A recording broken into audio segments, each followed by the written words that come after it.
Stéphane souhaite que vous lui expliquiez un petit peu pourquoi il y a autant de spéculations actuellement sur le titre Valeo.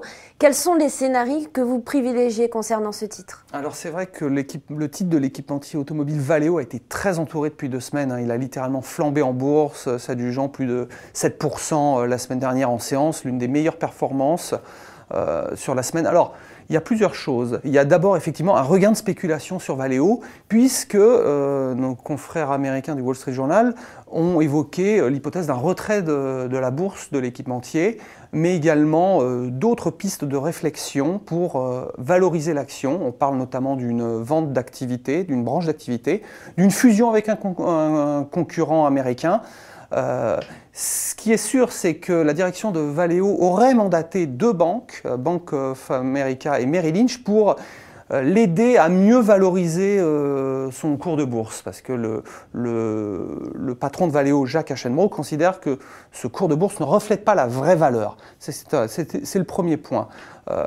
Le spectre donc, est très positif sur Valeo, et il est d'autant plus que, parallèlement à ces scénarios, à ces rumeurs, le groupe bénéficie de très bonnes perspectives en ce début 2010, puisqu'il a confirmé que le premier semestre, son chiffre d'affaires allait croître de 35%, c'est une des meilleures performances dans le secteur, et surtout, la marge opérationnelle va déjà doubler, et au premier trimestre, il a déjà réalisé son objectif de résultat opérationnel qui s'était fixé pour l'année.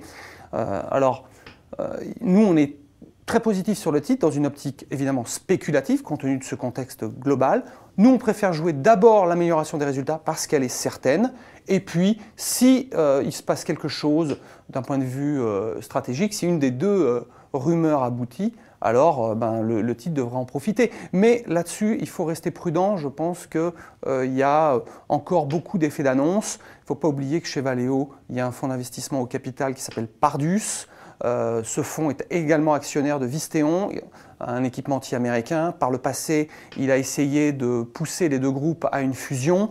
Il se trouve que les 2 groupes sont aujourd'hui, entre guillemets, plutôt tirés d'affaire. Ils n'ont pas forcément besoin de fusionner.